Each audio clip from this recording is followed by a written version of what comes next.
तुर्की हुकूमत की जानब से इंटरनेशनल स्टूडेंट्स के लिए बीएस, मास्टर और पीएचडी लेवल की फुली फंडेड स्कॉलरशिप का ऐलान किया गया है। पाकिस्तान से भी मेल्स एंड फीमेल स्टूडेंट्स इस स्कॉलरशिप के लिए अप्लाई कर सकते हैं। फ्री वीज़ा, रहाइश, ट्रांसपोर्ट, खाने के साथ साथ 50,000 रुपए पॉकेट मनी के तौर पर भी दिया जाएगा, जिसे आप वजीफा भी कह सकते हैं।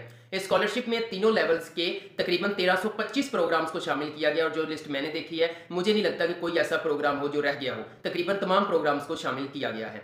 स्कॉलरशिप की क्या रिक्वायरमेंट्स हैं, आप लोगों ने इसके लिए कैसे अप्लाई करना है, तमाम तर डिटेल जानने के लिए चलते हैं लैपटॉप की स्क्रीन पर। अस्सलाम वालेकुम everyone, I am Awais Chaudhary from education updates YouTube channel. Video को लाइक करके चैनल को सब्सक्राइब कर लें ताकि मजीद अनाउंस होने वाली स्कॉलरशिप के हवाले से इंफॉर्मेटिव वीडियोस के नोटिफिकेशंस सबसे पहले आप लोगों को मिल सकें। तो चलिए व्यूअर्स, वीडियो का बाकायदा आगाज करते हैं। व्यूअर्स, इस स्कॉलरशिप के हवाले से जो मोस्ट इंपॉर्टेंट चीज़ें हैं वो मैंने एक पीडीएफ फाइल के अंदर कंपाइल कर ली हैं। अगर आप स्कॉलरशिप में इंटरेस्टेड हैं, ये तमाम अहम मालूमात आपके लिए जानना बहुत ज़रूरी है। फिर हम नेक्स्ट स्टेप की जानब बढ़ते हैं। व्यूअर्स, सबसे पहले आप देख सकते हैं, आपको यहाँ पर टाइटल में लिखा हुआ नजर आ रहा होगा बुर्सलारी स्कॉलरशिप इन टर्की। ठीक है, अब बुर्सलारी जो है वो कोई यूनिवर्सिटी का नाम नहीं है टर्की के अंदर। इस प्रोग्राम स्कॉलरशिप प्रोग्राम को ये नाम दिया गया है बुर्सलारी स्कॉलरशिप, बल्कि बुर्सलारी स्कॉलरशिप प्रोग्राम के अंदर मुख्तलिफ यूनिवर्सिटी जो है वो शामिल हैं अपने मुख्तलिफ जो है वो प्रोग्राम्स को लेकर। ओके, और यहाँ पर जो है वो एक छोटा सा ओवरव्यू भी मैंने स्कॉलरशिप के हवाले से दिया हुआ है। इसमें कुछ ज़्यादा नहीं देखने को आपको मिलेगा। इसमें 2025 की स्कॉलरशिप है और इसमें बैचलर्स, मास्टर और पीएचडी के लिए है। इसमें जो है वो मुख्तलिफ डिसिप्लिन्स को लेकर मुख्तलिफ यूनिवर्सिटीज़ इस प्रोग्राम के अंदर इन्वॉल्व हैं। बस यही चीज़ें आपको देखने को मिलेंगी। हम बढ़ते हैं नेक्स्ट स्टेप की जानब, जो कि मोस्ट इंपॉर्टेंट है, बहुत से पूछे जाते हैं। ये मैं स्टार्ट में भी आपको वैसे बता चुका हूँ। Level of study 3 he level है। पहला लेवल है बैचलर लेवल, यानी कि इस बैचलर लेवल को आप अंडर ग्रेजुएट प्रोग्राम्स भी कह सकते हैं, इसको आप जो है वो बीएस प्रोग्राम्स भी कह सकते हैं, बैचलर लेवल भी कह सकते हैं। ठीक है, intermediate pass students, 12 years education pass student जो है वो इस बैचलर लेवल की स्कॉलरशिप के लिए अप्लाई करेंगे। किसी भी बीएस प्रोग्राम के लिए या कोई भी मेडिकल डिग्री वो हो सकती है। उसके बाद नेक्स्ट जो हमारे पास आ जाता है वो मास्टर्स लेवल। इस मास्टर लेवल के अंदर एमएस एंड एमफिल लेवल को शामिल किया गया है। ठीक है, वैसे पाकिस्तान के अंदर 16 साल एजुकेशन को मास्टर कहा जाता है, लेकिन इंटरनेशनल सतह के ऊपर जो है वो मास्टर एमएस एमफिल को कहा जाता है। तो यहाँ पे एमएस एमफिल लेवल के जो है वो शामिल किया गया। उसके बाद आपकी डॉक्टर डिग्री आ जाती है, पीएचडी लेवल आ जाता है। ठीक है, ये 3 लेवल्स हैं। उसके बाद नेक्स्ट बढ़ते हैं जी बेनिफिट्स ऑफ द स्कॉलरशिप। इस स्कॉलरशिप अगर आप हासिल कर लेते हैं तो आपको क्या बेनिफिट्स देखने को मिलेंगे जी। तो व्यूअर्स, यहाँ पर जो सबसे पहला जो है वो है कवर फुल ट्यूशन फी। अगर आप स्कॉलरशिप मतलब किसी भी लेवल में आपकी सिलेक्शन हो जाती है तो आपकी जितने भी वहां पर फीस है यूनिवर्सिटी की वो टर्की हुकूमत अदा करेगी। ओके, उसके बाद यहाँ पे देखें जी, सेकंड नंबर पे आ जाता है जी मंथली स्टाइपेंड आपको पे किया जाएगा, वजीफा मंथली दिया जाएगा। व्यूअर्स, यहाँ पे अंडर ग्रेजुएट यानी कि अगर आप इंटरमीडिएट के बाद जब अंडर ग्रेजुएट लेवल के लिए अप्लाई करते हैं तो उसके लिए आपको जो यहाँ पे मिलेगा वो 3500 टर्किश लीरा।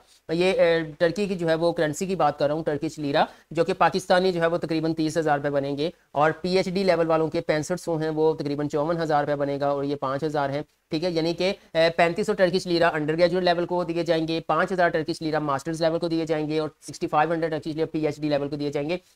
और इसको प्रॉपर मैं कोई स्टाइपेंड नहीं बोलूंगा, कोई वजीफा नहीं बोलूंगा, ये एक पॉकेट मनी हो सकती है कि आपको जो है वो अंडर ग्रेजुएट लेवल को 35,000 रुपया दिया जाएगा। लेकिन ये है कि ये भी बड़ी अच्छी बात है, क्योंकि वहां पे कौन सा आपका कोई खर्चा ना आपने फी देनी है, ना ट्रांसपोर्ट के अखराज जाते हैं। ये अलग से आपको जो है वो एक वजीफा या आपको एक पॉकेट मनी जो है वो टर्की गवर्नमेंट की जानिब से दी जाएगी। उसके बाद व्यूअर्स, यहाँ भी आ जाता है अकोमोडेशन प्रोवाइड किया जाएगा, हॉस्टल्स, खाना पीना, रहाइश, ये सब कुछ इनकी तरफ से प्रोवाइड की जाएगी। मजीद आपको ये भी फैसिलिटी प्रोवाइड की जाएगी कि आप यूनिवर्सिटी प्लेसमेंट और डिपार्टमेंटल को चेंज कर सकें, ये कुछ इस तरह से। उसके बाद व्यूअर नेक्स्ट पे आ जाता है यू विल बी अलाउड, आप टर्किश जो है वो लैंग्वेज सीखना चाहते हैं, 1 ईयर का आप इनका डिप्लोमा भी बिल्कुल फ्री में कर सकते हैं। उसके बाद व्यूअर्स नेक्स्ट अगर मैं बात करूँ तो यहाँ पे आ जाता है once of the return ticket, ठीक है, विल बी गिवन। एक तो यहाँ पे जाते हुए आपको जो टिकट दिया जाएगा वो, ठीक है, और एक वहां पे वापस आते हुए। और कौन सा वापसी से मुराद ये नहीं है कि आप 6 महीने 1 साल बाद आना चाहो तो वो आपको भेजेंगे कर, वहां पर आपको शायद थोड़ी बहुत जॉब करने की भी इजाजत हो। ठीक है, अपने अखराजात के ऊपर तो आप जब मर्जी आ जाओ। जब मर्जी से मुराद ये नहीं है कि 1 महीने बाद आ जाओ, जब मर्जी से मुराद ये है कि डिग्री मुकम्मल नहीं, लेकिन उससे पहले अगर 4 साल का प्रोग्राम है तो हर साल के बाद एक चक्कर लगा लो। लेकिन यहाँ पे जो टर्की गवर्नमेंट आपको टिकट्स प्रोवाइड की जाएगी वो एक जाने का और एक वापस आने का। ठीक है, उसके बाद नेक्स्ट जो है वो हेल्थ इंश्योरेंस आपको प्रोवाइड की जाएगी, सोशल कल्चरल एक्टिविटीज़ की ज्वाइनिंग। ठीक है, उसके बाद मजीद आपको ये अलुमनी नेटवर्क आ जाता है, ये भी ज्वाइन करने की इजाज़त वहाँ पे मिलेगी। उसके बाद नेक्स्ट बढ़ते हैं, आ जाता है अवेलेबल फील्ड्स ऑफ स्टडी। ये मोस्ट इंपॉर्टेंट क्वेश्चन मुझे जो है वो कैंडिडेट्स की जानब से पूछा जाता है कि इसके बारे में बता दें, ये नहीं आपने बताया, हालांकि हर वीडियो के अंदर मैं बताता हूं। यहाँ पे देखें जी, अवेलेबल ऑफ स्टडीज की अगर मैं बात करूं तो 1325 प्रोग्राम्स को शामिल किया गया, बैचलर, मास्टर एंड डॉक्टरेट यानी कि पीएचडी लेवल तक, इन 3 लेवल के 1325। तो क्या आप सोच सकते हैं कि 1325 के अंदर आपका प्रोग्राम नहीं होगा? ये बहुत ज्यादा प्रोग्राम्स बनते हैं। मैंने लिस्ट सर्च की थी, तकरीबन तमाम प्रोग्राम्स यहाँ पे शामिल हैं, ठीक है, यहाँ तक के डेंटिस्ट, फार्मेसी, बाकी तो आप देख सकते हैं जनरल सारे प्रोग्राम्स इसके अंदर शामिल हैं। और मजीद उन्होंने एक सेक्शन भी हमें प्रोवाइड किया गया है कि आपने किस तरह से अपने प्रोग्राम को सर्च करना है। तो मैं आगे चल के आपको बताऊंगा कि आप कैसे जो है वो अपने प्रोग्राम को यहाँ से आकर सर्च कर सकते हैं। व्यूअर्स, ये वीडियो जो है वो रिसर्च बेस्ड होती है, मतलब इस पर काफ़ी मेहनत लगती है, तमाम चीज़ों को इकट्ठा करना, फिर एक जगह पे कंपाइल करना। तो भाई हौसला अफजाई के लिए वीडियो को लाइक कर दें और एजुकेशन अपडेट्स को सब्सक्राइब कर दिया करें, ठीक है। और सब्सक्राइब आपने कैसे करना, स्क्रीन पर आपको नजर आ रहा है पंच सब्सक्राइब बटन पे जो है वो जा रहा है, वो उसको तोड़ है, इसी तरह से आप भी सब्सक्राइब करके जो है ना तोड़ दो सब्सक्राइब बटन। ओके, नेक्स्ट बढ़ते हैं जी हम। एलिजिबिलिटी क्राइटेरिया क्या है स्कॉलरशिप के लिए, कौन लोग अप्लाई कर सकते, मतलब अहलियत का म्यार क्या है, ठीक है। यहां पर जी सबसे पहले आ जाता है जी ऐसे सिटीजन्स जो कि ऑल नेशनैलिटी से लोग अप्लाई कर सकते हैं, सिर्फ टर्की में रहने वाले लोग अप्लाई नहीं कर सकते। ये उनके लोकल स्टूडेंट्स के लिए नहीं है, ये इंटरनेशनल स्टूडेंट्स के लिए ये स्कॉलरशिप अनाउंस की गई है। और सेकंड नंबर पे अहम पॉइंट ये है कि अगर आप इंटरनेशनल लेवल से भी अप्लाई कर रहे हैं तो आप किसी टर्किश यूनिवर्सिटी में एनरोल्ड नहीं होने चाहिए, अदरवाइज आपको नहीं मिलेगी। उसके बाद आ जाता है जी यहाँ पर, अगर आप 12 ईयर एजुकेशन इंटरमीडिएट के बाद अप्लाई करना चाहते हैं तो देन आपके 70% मार्क्स होने चाहिए इंटरमीडिएट के अंदर या फिर बैचलर्स के अंदर। बैचलर से मुराद वो बीए, बीएससी, एडीपी हो सकता है, ठीक है, जिसके बाद आप 5th सेमेस्टर में जाके एनरोल हो सकती हैं। और ये 5th सेमेस्टर वाला जो है वो सीन मैंने काफ़ी सर्च किया है, मुझे नहीं मिला यहाँ पे, शायद ये जो है वो नेक्स्ट अपडेट के अंदर इसको शामिल कर दें। लेकिन फिलहाल के लिए यही है कि इंटरमीडिएट 12 ईयर्स एजुकेशन में आपके 70% मार्क्स होंगे तो आप अंडर ग्रेजुएट प्रोग्राम या बैचलर प्रोग्राम के लिए अप्लाई कर सकते हैं। उसके बाद नेक्स्ट हमारे पास आ जाता है मास्टर्स एंड पीएचडी प्रोग्राम्स के लिए 75% मार्क्स होने चाहिए। ओके, उसके बाद अगर मैं नेक्स्ट आप लोगों के साथ एक और कैटेगरी भी इन्होंने शामिल की है, अगर आप जो है वो हेल्थ यानी कि हेल्थ साइंसेज जिसमें मेडिसिन है, डेंटिस्ट है, फार्मेसी है, ऐसे किसी प्रोग्राम में अप्लाई करना चाहते हैं तो आपके जो है वो 90% मार्क्स होने चाहिए, ठीक है, 90% आपके मार्क्स होने चाहिए। उसके बाद नेक्स्ट बढ़ते हैं हम, नेक्स्ट आ जाता है एज के हवाले से पूछा जाता है क्वेश्चन जी कितनी एज। अगर तो आप bachelor program, undergraduate program के लिए अप्लाई कर रहे हैं तो 21 से एज आपकी ज्यादा नहीं होनी चाहिए, 21 या इसके अंडर होनी चाहिए। मास्टर्स के लिए 30, ठीक है, उसके लिए बस पीएचडी के लिए 35 है। ओके, उसके बाद व्यूअर्स आ जाता है आपका, अगर आप रिसर्च किसी प्रोग्राम में जा रहे हैं, मतलब पीएचडी के बाद भी आप किसी रिसर्च एरिया में कोई रिसर्च करने जा रहे हैं तो 50 ईयर्स तक आप जो है वो अप्लाई कर सकते हैं। नेक्स्ट बढ़ते हैं रिक्वायर्ड डॉक्यूमेंट्स। स्कॉलरशिप के लिए कौन कौन से डॉक्यूमेंट्स यहाँ पे रिक्वायर्ड होंगे। व्यूअर्स यहाँ पर देख सकते हैं, सबसे पहले एकेडमिक ट्रांसक्रिप्ट्स आपकी जितनी भी बनती हैं। अगर आप इंटरमीडिएट बेस पे अप्लाई कर रहे हैं तो मैट्रिक इंटरमीडिएट की आएंगी, अगर आप पीएचडी के लिए अप्लाई कर रहे हैं तो मैट्रिक, इंटरमीडिएट, बैचलर्स, मास्टर्स या इस तरह से। ओके, उसके बाद व्यूअर्स एक चीज़ यहाँ पे मैं मिस कर गया हूँ, वो लाजमन आपने ऐड करनी है। उसके बाद आपकी, उसके बगैर आपकी एप्लीकेशन को बिल्कुल भी कंसीडर नहीं किया जाएगा, वो है आपकी सीवी। आपकी सीवी के इंटरनेशनल फॉर्मेट की प्रोफेशनल सीवी होनी चाहिए, खुद डिज़ाइन करें, किसी से करवाएं। कोई नई डिज़ाइन करने के लिए मिलता तो आप मुनासिब चार्जेस में हमसे भी डिज़ाइन करवा सकते हैं। व्हाट्सएप नंबर यहाँ पे दिया गया होगा, आप उससे रब्ता कर सकते हैं और सिर्फ मैसेज करना है आपने। उसके बाद नेक्स्ट पॉइंट आ जाता है हमारे पास नेशनल एग्जाम इफ रिक्वायर्ड। अगर रिक्वायर्ड है तो नेशनल एग्जाम, तो यहाँ पे रिक्वायर्ड नहीं है, ठीक है। उसके बाद नेक्स्ट पे हमारे पास आ जाता है इंटरनेशनल एग्जाम, कोई आपने दिया हुआ है, ठीक है, सेट, जीमैट या वो हैट होता है एचईसी का, तो आप उसको अटैच कर सकते हैं, लेकिन यहाँ पे वो भी रिक्वायर्ड नहीं है, ठीक है। स्कॉलरशिप की बात करो उसमें नहीं रिक्वायर्ड। आपका पासपोर्ट या फिर आईडी कार्ड, अगर पासपोर्ट नहीं बना तो फिर भी आप अपने शिनाख्ती कार्ड बेस पे भी अप्लाई कर सकते हैं। अगर आपको लगे कि इनिशियल बेसिस पर आपको शॉर्टलिस्ट कर लिया गया है तो फौरन से आप पासपोर्ट बनवा लें। तो ये तो वैसे भी सबके पास बना पड़ा होता है जिन्होंने फॉरेन जो है वो स्टडी के लिए जाना है। फोटोग्राफ आपका जो 1 साल से पुराना नहीं होना चाहिए। यहाँ पे हम क्या करते हैं, किसी जॉब के लिए अप्लाई करते हैं तो मैट्रिक वाला चल जाता है, मास्टर पास बंदा मैट्रिक वाली तस्वीर भी चला देता है, ठीक है, वहाँ पे नहीं चलेगी। बस ये है कि फोटोग्राफ आपका प्रोफेशनल होना चाहिए। फोटो स्टूडियो पे जाएं, वहाँ पे जाकर कहें कि मैंने सीवी के लिए प्रोफेशनल पिक्चर बनानी, गूगल पे कुछ पोस्ट सर्च कर लें, उसको दिखा दें कैसी होनी चाहिए, वो खुद आपको सेट वेट करके आपकी पिक्चर बना देगा। वही आप सीवी पे लगा दें, वही आप पिक्चर यहाँ पे अटैच कर दें। इंटरनेशनल लैंग्वेज सर्टिफिकेट, टॉफिल या फिर आ जाता है आइल्स, ये रिक्वायर्ड नहीं है, ठीक है, इस स्कॉलरशिप के लिए ये रिक्वायर्ड नहीं है। उसके बाद आ जाता है next proposal research area program. अगर पीएचडी लेवल के लिए अप्लाई कर रहे हैं तो आपका साइन ऑफ से, जहां जिस एरिया में आपने रिसर्च की है, साइन ऑफ से आप इसको प्रपोजल कह सकते हैं, वो भी आपने साथ में अटैच करना है। ओके होगा व्यूअर्स, नेक्स्ट बढ़ लेते हैं। नेक्स्ट हमारे पास यहाँ पे आ जाता है सिलेक्शन प्रोसीजर क्या होगा स्कॉलरशिप का। सिलेक्शन प्रोसीजर बड़ा तगड़ा है, भागना नहीं है, ठीक है, तगड़े से मुराद ये है कि 5 स्टेप्स के अंदर आप फाइनल सिलेक्शन तक पहुंचते हो। यहाँ पर ऐसा भी नहीं है कि प्लेट में रखे तो कोई स्कॉलरशिप आपको देगा नहीं, थोड़ी मेहनत तो करनी पड़ेगी। अच्छा व्यूअर्स, इसके जो है वो सिलेक्शन प्रोसीजर के जो है वो 5 स्टेप्स हैं। कौन कौन से हैं? पहला है जी प्रीलिमिनरी जो है असेसमेंट आ जाता है। ये इनिशियल बेसिस का असेसमेंट होता है, आपके डॉक्यूमेंट चेक करते हैं, आपकी सीवी को चेक करते हैं। तो आपकी सीवी सबसे पहले 80% अहम जो है वो किरदार अदा करती है, आपकी दूसरी एप्लीकेशन को कंसीडर किया जाए। मतलब कि टर्की जो लोग हैं, जो सिलेक्शन टीम है, वो जब आपकी सीवी देखे ना, वो पिघल जाए सीवी के ऊपर कि भाई इस बंदे की एप्लीकेशन को कंसीडर करना ही करना है, देखना ही देखना है। अदरवाइज उन्होंने सीवी से ही जो है वो फैसला कर लेना है कि फर्दर एप्लीकेशन में इनको देखना है या नहीं देखना है। वो 100-200 वाली जो आप सीवी बनवा लेते हो जाके कैफे से, तो वो नहीं चलेगी। इंटरनेशनल फॉर्मेट की प्रोफेशनल सीवी होनी चाहिए। मैं ये नहीं कहता कि आप मुझसे डिज़ाइन करें, मैं इसीलिए भी इस वीडियो के अंदर सीवी के ऊपर जोर नहीं डालता कि आप हमसे ही डिज़ाइन करो, भाई किसी से भी जाके डिज़ाइन करवा लें। हाँ, अगर कोई डिज़ाइन करने वाला नहीं मिलता आपको, इंटरनेशनल फॉर्मेट की सीवी डिजाइन करने वाला आपको नहीं मिलता, फिर आप हमारी टीम की खिदमत ले सकते हो। आपको यहाँ पे जो है वो व्हाट्सएप नंबर दिया गया होगा, आप उस पर रब्ता कर सकते हो।